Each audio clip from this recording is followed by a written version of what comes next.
Hello viewers, welcome back to my channel. आज हम लोग कर रहे हैं क्लास 8 का unit number 2 social science subject का, जिसका नाम है land, soil, water, natural vegetation and wildlife resources.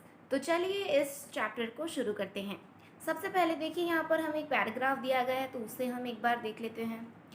In a small village in Tanzania, Africa, Mamba gets up very early in the morning to fetch water. यानी कि एक छोटे से गांव में जो कि तंजानिया में है, अफ्रीका में, वहाँ पर एक माम्बा नाम की लड़की बहुत ही ज़्यादा जल्दी उठ जाती है सुबह को, ताकि वो पानी पीने जा सके। She has to walk a long way and returns a few hours. उसको बहुत ही लंबा रास्ता तय करना पड़ता है और बाद में वो थोड़े घंटों के बाद घर वापस आ जाती है। She then helps her mother in the house and joins her brothers in taking care of their goods. बाद में माम्बा क्या करती है, तो वो अपनी माँ को हेल्प करती है उसके घर में, और वो अपने भाई बहनों को भी ज्वाइन कर देती है ताकि वो अपने बकरियों का ध्यान रख सके। All her family owns is a piece of rocky land around their small hut. और उनकी फैमिली के पास क्या क्या है, तो उनकी फैमिली के पास एक रॉकी लैंड है, यानी कि एक जगह पर वो रहते हैं जहाँ पर उन्होंने अपना स्मॉल हट यानी कि छोटा सा घर भी बना रखा है। Mamba's father can barely grow some maize and beans on it after toiling hard. Mamba के जो पिताजी है वो काफ़ी मुश्किल से कुछ मेज़ या बीन्स उगा सकते हैं, बहुत ही ज़्यादा मेहनत के बाद। This is not enough to feed their family for the whole year. और ये बिल्कुल भी हम कह सकते हैं ये बिल्कुल भी इनफ नहीं रहता उनके परिवार के लिए, ताकि वो अपना गुजरान जो है पूरे साल तक चला सके। फिर देखिए, दूसरा हमें सीन दिया गया है पीटर का। तो चलिए देखते हैं पीटर का रहन सहन कैसा है। Peter lives in the heart of a sheep rearing reason in New Zealand where his family runs a wool processing factory. यानी कि पीटर एक शीप रियरिंग रीजन में रहता है जो कि न्यूजीलैंड में स्थित है, जहाँ पर उसका परिवार एक वुल प्रोसेसिंग फैक्ट्री को चलाता है। Every day when he returns from school, Peter watches his uncle taking care of their sheep. बाद में जब पूरे दिन पीटर जो होता है वो स्कूल से वापस आता है, तब पीटर देखता है कि उसके अंकल जो है वो अपनी जो भेड़ है, शीप है, उनका काफ़ी ज़्यादा ख्याल रखते हैं। Their sheep yard is situated on a wide grassy plain with hills in the far distance. और उनका शीप यार्ड कहाँ पर स्थित है, तो उनका शीप यार्ड बहुत ही ज़्यादा लंबी चौड़ी ग्रासी प्लेन यानी काफ़ी ज़्यादा घास से भरी हुई प्लेन पे है, जो कि हिल्स यानी कि पर्वतों से भरी पड़ी है। It is managed in a scientific way using the latest technology. और ये सारी चीज़ें हैं वो कैसे मैनेज की जाती है, तो वो एक साइंटिफिक वे में मैनेज की जाती है और यूज़ करके लेटेस्ट टेक्नोलॉजी की। Peter's family also grows vegetables through organic farming. और पीटर की जो फैमिली है वो ऑर्गेनिक वेजिटेबल्स का भी उत्पादन करती है ऑर्गेनिक फार्मिंग के द्वारा। ऑर्गेनिक वेजिटेबल्स तो आपको पता ही होंगे, एकदम शुद्ध वेजिटेबल्स होते हैं, उनमें कोई भी फर्टिलाइजर्स, इंसेक्टिसाइड्स या पेस्टिसाइड्स नहीं डाले होते, कोई भी केमिकल्स नहीं होते उनमें। तो इन सारे ऑर्गेनिक वेजिटेबल्स का भी उत्पादन पीटर की फैमिली करती है। फिर देखिए आगे देखिए, mamba and Peter stay in 2 different parts of the world and lead very different lives. अब देखिए, आप देख ही सकते हैं कि माम्बा और पीटर जो हैं वो 2 अलग अलग जगह पर 2 अलग अलग हिस्सों में रहते हैं इस दुनिया के, और उनकी लाइफ जो है, उनकी रहन सहन का तरीका जो है वो काफ़ी ज़्यादा अलग है एक दूसरे से। This difference is because of the differences in quality of land, soil, water, natural vegetation, animals and the uses of technology. और ये डिफरेंस कब बनता है, ये जो डिफरेंस हम देख सकते हैं इनके बीच में, वो कब आता है, क्योंकि उनके quality of land, soil, water यानी कि पानी, और नेचुरल वेजिटेशन और एनिमल्स जो है, उनका यूजेज ऑफ टेक्नोलॉजी जो है, ये सब एक दूसरे से काफ़ी ज़्यादा अलग है। तो इसी से हम कह सकते हैं कि हाँ, वो दोनों एक दूसरे से काफ़ी ज़्यादा अलग है, उनकी लाइफ एक दूसरे से काफ़ी ज़्यादा अलग है। The availability of such resources is the main reason places differ from each other. यानी कि रिसोर्सेज की जो अवेलेबिलिटी होती है, कौन सी जगह पे कितने रिसोर्सेज आपको मिल रहे हैं, रिसोर्सेज के बारे में मैंने आपको फर्स्ट चैप्टर में बताया था, तो वो वीडियो भी आप देख सकते हैं। तो अवेलेबिलिटी ऑफ सच रिसोर्सेज, जो अवेलेबिलिटी होती है रिसोर्सेज की, वही मेन रीज़न होती है कि एक जगह दूसरी जगह से अलग पड़ती है। फिर देखिए, यहाँ पे हमें लैंड दिया गया है, तो चलिए सबसे पहले जो लैंड है उसको हम एक बार देख लेते हैं लैंड में हमें क्या कहा गया है। Land is among the most important natural resources. अगर आप देखने जाए तो लैंड जो है, ज़मीन जो है, वो एक बहुत ही ज़्यादा इम्पॉर्टेंट, बहुत ही ज़्यादा लाइक कह सकते हैं काफ़ी ज़्यादा हमारे लिए काम आने वाला नेचुरल रिसोर्स है। It covers only about 30% of the total area of the earth surface and all parts of this small percentage are not habited. यानी कि अगर हम देखने जाए तो 30% एरिया जो है हमारी पूरी धरती का वो लैंड है, और बाकी का बचा 70% जो है वो वाटर है। लेकिन ये जो 30% है उसमें से भी कुछ लैंड ऐसी है कि जहाँ पर लोग जो है वो रहना पसंद नहीं करते और जहाँ पे पॉपुलेशन बिल्कुल भी नहीं है।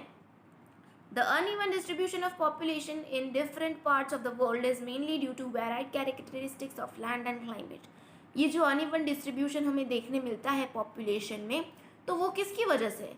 ये पूरी दुनिया में क्यों एक जगह पे सारे लोग नहीं रहते, क्यों सारी जगह पे सारे लोग नहीं रहते, ऐसा क्यों है? क्यों मतलब क्यों किसी पर्टिकुलर जगह पे ज़्यादा पॉपुलेशन होती है और किसी पर्टिकुलर जगह पे कम पॉपुलेशन होती है? तो ये होता है ज़मीन और क्लाइमेट की वजह से। वहाँ का वातावरण कैसा है, वहाँ की लैंड कैसी है, उस पर डिपेंड करता है कि वहाँ पे पॉपुलेशन कितनी होगी। जैसे कि अगर मैं एग्जांपल ले लूँ, तो अगर आप देखने जाए कि एक फूला फला एरिया है कि जहाँ पे सॉइल जो है वो काफ़ी अच्छी है, जहाँ पे जो हम कह सकते हैं चीज़ें जो हैं वो जल्दी से उग जाती हैं, तो वहाँ पे पॉपुलेशन ज़्यादा होगी, क्योंकि वहाँ पे उनको फूड ढूंढने के लिए कहीं जाना नहीं पड़ेगा, वो खुद थोड़ा सा फार्मिंग करके वहाँ पे खुद उगा के खुद खा सकते हैं। लेकिन अगर आप बात कर ले किसी डेजर्ट एरिया की जहाँ पे रेगिस्तान है, तो आप देखेंगे तो रेगिस्तान में कोई नहीं रहेगा, क्योंकि एक तो वहाँ पे पानी नहीं मिलेगा, ना वहाँ पे कोई भी ट्रीज़ होंगे, ना वहाँ पे रहने के लिए कोई अच्छी जगह होगी, और वहाँ पे ऊपर से बहुत ही ज़्यादा गर्मी होगी, तो आप देखेंगे तो वहाँ कोई नहीं रहेगा। फिर आप बात कर लीजिए कोई ऐसी जगह की जहाँ पे बहुत ही ज़्यादा ठंडी पड़ती हो, तो वैसे ठंडी पड़ने वाली जगह पे भी कोई नहीं रहेगा। लोगों को एक मॉडरेट क्लाइमेट चाहिए अपने रहन सहन के लिए।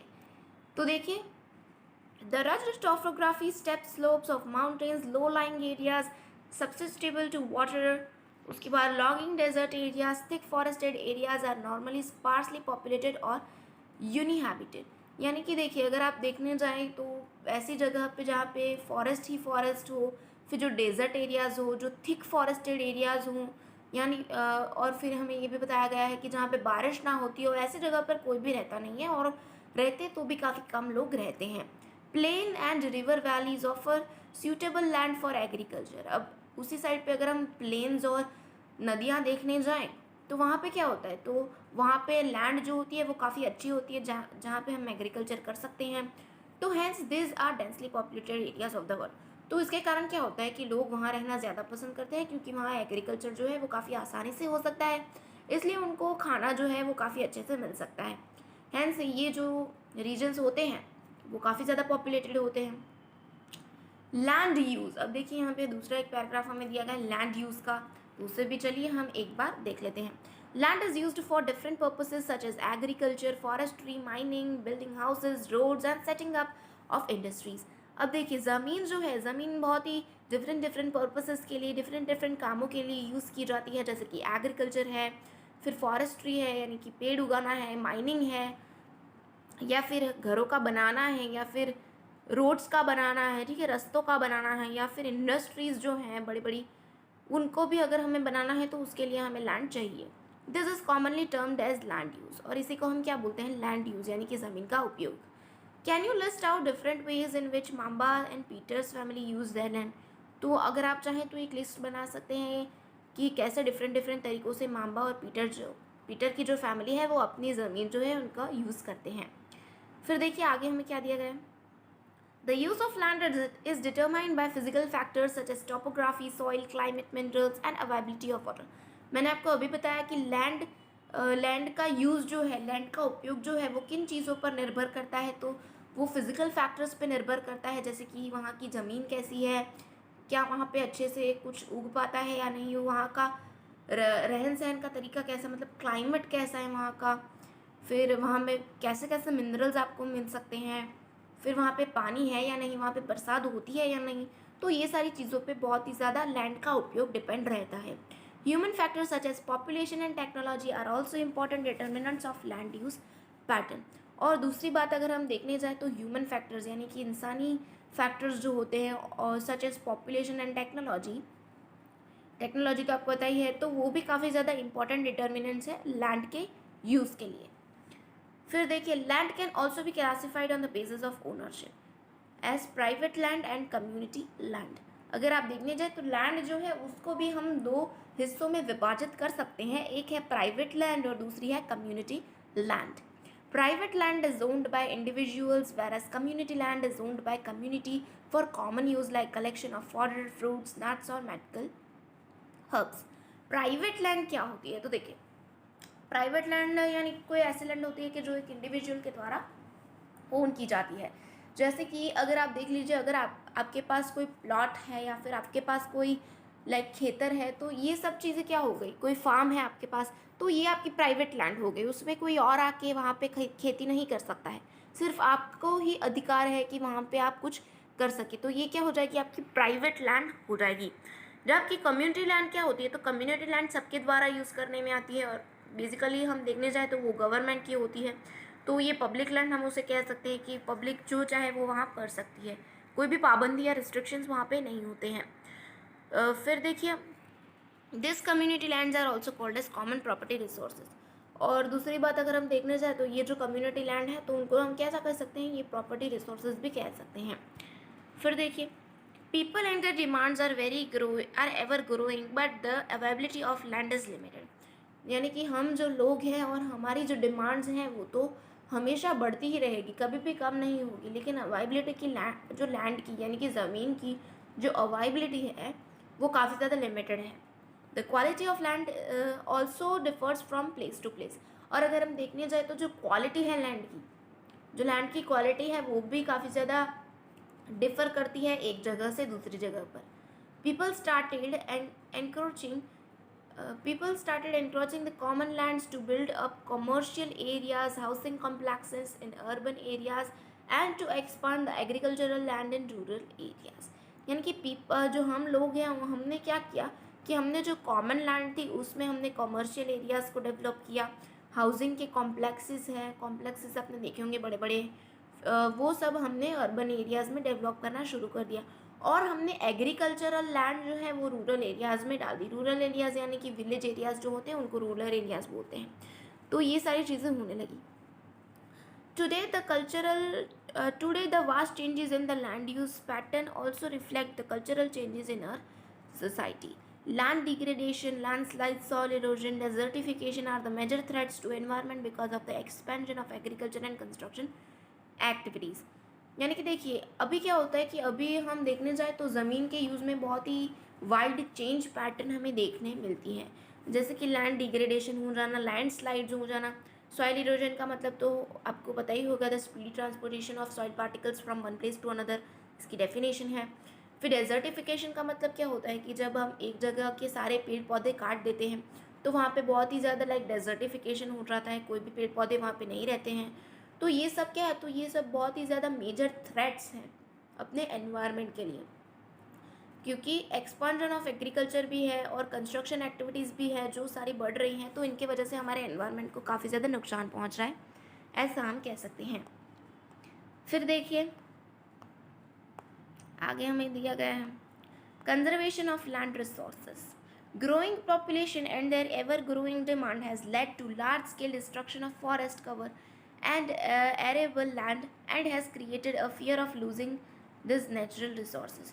यानी कि जो बढ़ती हुई हमारी संख्या है, बढ़ती हुई हमारी तादाद है, पॉपुलेशन है, और हमारी जो एवर ग्रोइंग डिमांड है, जो हमारी कभी ना ख़त्म होने वाली डिमांड्स जो हैं वो किस चीज़ पर लाइक अभी लेड कर रही है, तो बहुत ही ज़्यादा डिस्ट्रक्शन ऑफ फॉरेस्ट हो रहा है हमारे कारण। फिर देखिए उसके बाद जब डिस्ट्रक्शन ऑफ हम कह सकते हैं डिस्ट्रक्शन ऑफ एनवायरनमेंट होगा तो नेचुरल रिसोर्सेज भी काफ़ी ज़्यादा कम हो जाएंगे और हमारे अंदर एक डर पैदा हो जाएगा कि हम नेचुरल रिसोर्स को खो बैठेंगे। Therefore, the present rate of degradation of land must be checked. Afforestation, land reclamation, regulated use of chemical pesticide and fertilizers, and checks on overgrazing are some of the common methods to used to conserve land resource। यानी कि अब हम यहाँ पे कैसे हम हमारी जो लैंड है उनको कंजर्व कर सकते हैं, इनके थोड़े से तरीके बताए हैं। पहले तो आप अफॉरेस्टेशन कीजिए। अफॉरेस्टेशन का मतलब क्या होता है कि किसी भी एक लैंड पे आप बहुत ही सारे पेड़ उगाए, पेड़ पौधे उगाए, मैं तो एक चीज़ कहती हूँ कि लाइक ये चीज़ मैंने देखी है कि आप क्या कर सकते हैं, अगर आपको पेड़ उगाने हैं ना, तो आप क्या कीजिए कि आपकी हर एक बर्थडे पे एक पेड़ तो ज़रूर से उगाएं। तो इससे क्या होगा कि लाइक आपकी छोटी सी कोशिश भी एक बड़ा सा बदलाव ला सकती है। तो ये काफ़ी ज़्यादा अच्छा चीज़ है, आप इसे अगर इम्प्लीमेंट कर सके तो ज़रूर से कीजिएगा। और regular use of chemical pesticides and fertilizers को भी चेक करना चाहिए। लाइक कोई भी फार्म एरिया है तो उसमें ज़्यादा पेस्टिसाइड्स या फिर इंसेक्टिसाइड्स हमें यूज़ नहीं करने चाहिए। और हमें कहीं भी कोई भी जगह पर ओवर ग्रेजिंग नहीं करवानी चाहिए, क्योंकि उसकी वजह से क्या होता है कि लैंड की जो फर्टिलिटी होती है वो काफ़ी ज़्यादा कम हो जाती है। तो ये सारी जो क्या है, ये कॉमन मेथड्स है कि जिनके द्वारा हम हमारी जो लैंड है वो उसको बचा सकते हैं। फिर देखिए उसके बाद हमें सॉइल दिया गया है। The thin layer of grainy substance covering the surface of the earth is called as soil. यानी कि जो पतला सा लेयर होता है जो हमारी सरफेस ऑफ द अर्थ को कवर करता है, उसको हम क्या बोलते हैं, तो उसको हम सॉइल बोलते हैं। It is closely linked to land, और हम देखने जाएँ तो वो काफ़ी ज़्यादा लाइक हम उसको लिंक कर सकते हैं लैंड के साथ। Land forms determine the type of soil, यानी कि किस टाइप का लैंड फॉर्म है तो उसी टाइप की सॉइल होगी। Soil is made up of organic matter, minerals and weathered rocks found on the earth. अब सॉइल किस चीज़ से बनती है, तो सॉइल ऑर्गेनिक मैटर से बनती है, मिनरल्स से बनती है, और वो वेदर्ड रॉक्स से भी बनती है। लाइक हम कह सकते हैं कंकड़ पत्थरों से भी बनती हैं जो कि अर्थ पे मौजूद होते हैं। This happens through the process of weathering. और ये चीज़ें कब होती है, तो ये चीज़ें वेदरिंग की नाम की जो प्रोसेस है उनके द्वारा होती है। The right mix of minerals and organic matter make the soil fertile. और जब सही मात्रा में जो मिनरल्स और ऑर्गेनिक मैटर मिक्स होते हैं तो वो एक काफ़ी ज़्यादा फर्टाइल सॉइल बनाते हैं। फिर देखिए उसके बाद क्या दिया गया है, लैंड स्लाइड्स। देखिए अभी हमें लैंड स्लाइड्स के बारे में थोड़ा सा बताया गया है। लैंड स्लाइड के बारे में हमें जो केस स्टडी है वो दिया गया है, तो केस स्टडी को हम एक बार देख लेते हैं। लैंड स्लाइड्स क्या है। Landslides are simply defined as a mass movement of rock debris of earth down a slope. ये देखिए लैंड स्लाइड क्या होता है कि कभी भी कोई एक एरिया जो है वहाँ की जो लैंड है वो थोड़ी सी लाइक मास मूवमेंट हो जाता है, उसमें काफ़ी बड़ा जो टुकड़ा होता है लैंड का वो नीचे गिर जाता है या फिर अपने प्लेस से हट जाता है, तो उसे हम क्या कहते हैं, तो उसे हम लैंडस्लाइड कहते हैं। They often take place in conjunction with earthquake. और ये लैंडस्लाइड्स कब आती है कि कभी कभी अर्थक्वेक आ जाता है तो उसकी वजह से भी लैंडस्लाइड जो है वो हो जाती है। Floods and volcanoes. A prolonged spell of rainfall can cause heavy landslide that can block the flow of river for a quite some time. यानी कि जब बहुत ही ज़्यादा बरसात होती है तो उसकी वजह से भी काफ़ी ज़्यादा बड़ी लैंडस्लाइड हो सकती है कि जो रिवर वाटर का फ्लो है उसको अटका सकती है। The formation of river blocks can cause havoc to the settlements downstream on its bursting. यानी कि जब रिवर ब्लॉक्स हो जाते हैं लैंडस्लाइड की वजह से तो जो नियर बाय सेटलमेंट्स होती हैं, यानी कि जो नियर बाय लोग रहते हैं, तो उनको काफ़ी ज़्यादा परेशानियाँ क्रिएट हो जाती है उनके लिए और उनको पानी नहीं मिलता है, ऐसा सब हो जाता है, तो इसलिए लैंडस्लाइड काफ़ी ज़्यादा ख़राब मानी जाती है। In the hilly terrain landslides have been a major and widely spread natural disaster that often strike life and property and occupy position of major concern। यानी कि जो हिली एरियाज़ होते हैं वहाँ पे लैंडस्लाइड जो होती है वो काफ़ी ज़्यादा बहुत ही ज़्यादा ख़राब डिज़ास्टर मानी जाती है, क्योंकि उनकी वजह से क्या होता है कि जो रहन सहन का एरिया है वहाँ पर कभी कभार लैंडस्लाइड आ जाती है, तो उसकी वजह से लोगों के जो घर परिवार हैं वो भी बर्बाद हो जाते हैं और काफ़ी ज़्यादा नुकसान उन लोगों को सहना पड़ता है। फिर देखिए यहाँ पे अ केस स्टडी दिया गया है। ये केस स्टडी जो है वो आप कर लीजिएगा। A massive landslide at Pangi village near Reckong Peo in Kinnaur district of Himachal Pradesh and damage 200 meter stretch of old Hindustan Tibet road national highway 22। This landslide was triggered by intense blasting at Pangi village. Due to the blasting of this weak zone of slope collapsed and caused intense damage to the road and nearby villages. The Pangi village was completely vacated to avoid any possibility of loss of life। ये देखिए यहाँ पे हमें case study दिया गया है। तो यहाँ पे एक पंगी विलेज जो है वहाँ की बात की गई है कि जो कि हिमाचल प्रदेश में स्थित है, तो वहाँ पे एक बहुत ही ज़्यादा मैसिव लैंडस्लाइड हुई थी कि जिसकी वजह से वो मतलब इतनी बड़ी लैंडस्लाइड थी कि लाइक हम कह सकते हैं हाईवे तक आ रही थी, और वो जो लैंडस्लाइड है वो पांगी विलेज तक पहुंच गई थी और वहाँ पे बहुत ज़्यादा नुकसान हुआ था, और जो पांगी विलेज था वो पूरा ज़्यादा खाली कर दिया गया था ताकि किसी को भी कोई नुकसान ना पहुँचे। तो यहाँ पे हमें केस स्टडी दी गई थी, वो हमने रीड कर ली। फिर देखिए यहाँ पे हमें क्या दिया गया है, मिटिगेशन मैकेनिज्म। तो चलिए इसे देख लेते हैं। Advancement in scientific techniques has empowered us to understand what factors cause landslide and how to manage them. यानी कि यहाँ पे ये बताया गया है कि जैसे जैसे हम हमारी साइंटिफिक टेक्निक्स जो है, हमारी साइंटिफिक टेक्नोलॉजी है, उसमें आगे बढ़ रहे हैं, तो तभी से हमें ये समझ में आने लगा है कि कौन से ऐसे फैक्टर्स हैं कि जिनकी वजह से लैंडस्लाइड होती है, और जब लैंडस्लाइड हो तो उसे मैनेज कैसे करना है। Some broad mitigation techniques of landslide are as follows. यानी यहाँ पे हमें कुछ मिटिगेशन टेक्निक्स दी गई है लैंडस्लाइड्स की, तो चलिए उसे देख लेते हैं। Hazard mapping to locate areas prone to landslide, hence such areas can be avoided for building settlements. यानी कि देखिए, कुछ ऐसे एरियाज़ होते हैं कि जहाँ पे लैंडस्लाइड होने की संभावना काफ़ी ज़्यादा होती है, तो उसकी वजह से हमें क्या करना चाहिए, तो उस जगह पे किसी को रहने जाना ही नहीं चाहिए, ताकि लैंडस्लाइड अगर होती भी है तो किसी को भी कोई जान हानि ना हो, या फिर किसी को भी कोई भी किस्म का नुकसान न हो। तो यानी कि वहाँ पे कोई भी सेटलमेंट्स नहीं बनानी चाहिए। Construction of a retention wall to stop land from slipping. यानी कि हमें एक दीवार जैसा बनाना चाहिए जो लैंडस्लाइड वाला एरिया है वहाँ पे, ताकि जो लैंडस्लाइड है वो कहीं ना कहीं एक जगह पर रुक जाए और वो स्लिप ना हो। Increase in the vegetation cover to arrest landslide. और हमें क्या करना चाहिए कि वहाँ पे काफ़ी ज़्यादा पेड़ उगाना चाहिए, वहाँ पे वेजिटेशन करनी चाहिए, तो उसकी वजह से क्या होगा कि लैंडस्लाइड होगी नहीं, क्योंकि पेड़ों की जो जड़ है ना, जो जड़ है वो ज़मीन को पकड़ के रखती है, तो उसकी वजह से लैंडस्लाइड के जो चांसेस है वो काफ़ी ज़्यादा कम हो जाएंगे। The surface drainage control works to control the movement of landslide along with rainwater and spring flows। यानी कि जो सरफेस ड्रेनेज कंट्रोल जो है वो किस चीज़ पे काम करती है, तो वो लैंडस्लाइड की मूवमेंट को कंट्रोल करने का काम करती है, अलॉन्ग विथ यानी कि रेन वाटर और स्प्रिंग फ्लोज के साथ साथ।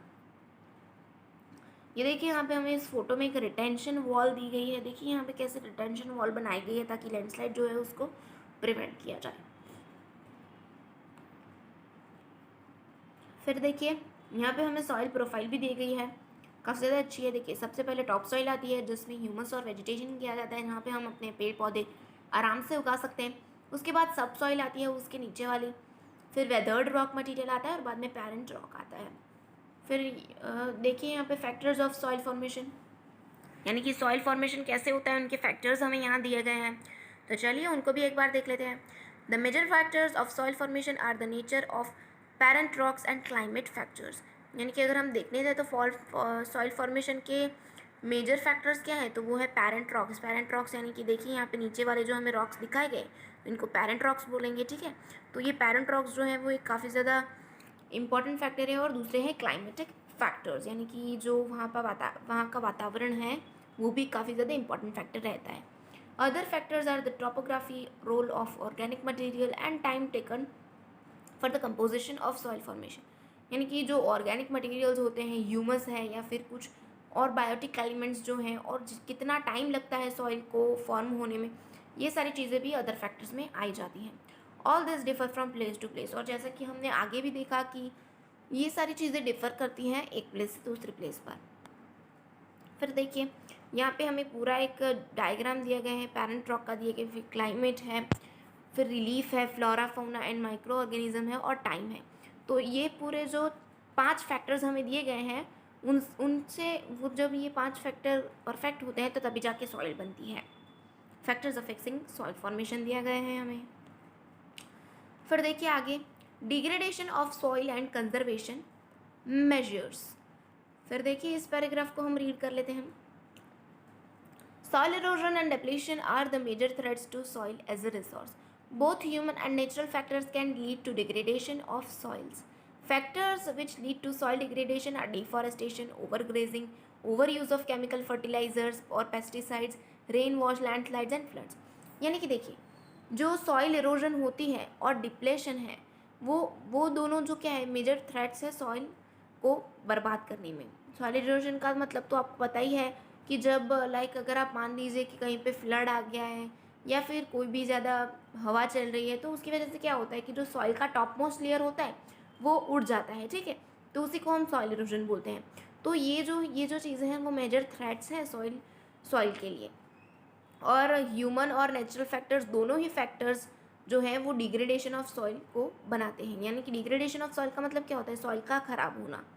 Factors which lead to soil degradation are deforestation, यानी कि जो फैक्टर्स हैं जो जिनकी वजह से सॉइल जो होती है वो डिग्रेड हो जाती है, ख़राब हो जाती है, वो है डिफॉरेस्टेशन। डिफॉरेस्टेशन यानी कि जब आप सारे पेड़ पौधे कट कर देते हो, या फिर ओवर ग्रेजिंग हो जाती है, जो घास फूस है वो ज़्यादा ही खाई जाती है, या फिर ओवर यूज़ होता है केमिकल फर्टिलाइज़र्स का और पेस्टिसाइड्स का, या फिर रेन के द्वारा जो टॉप मोस्ट लेयर है वो वॉश हो जाता है, या फिर कोई जगह पे लैंडस्लाइड हो जाती है, या फिर फ्लड आ जाती है।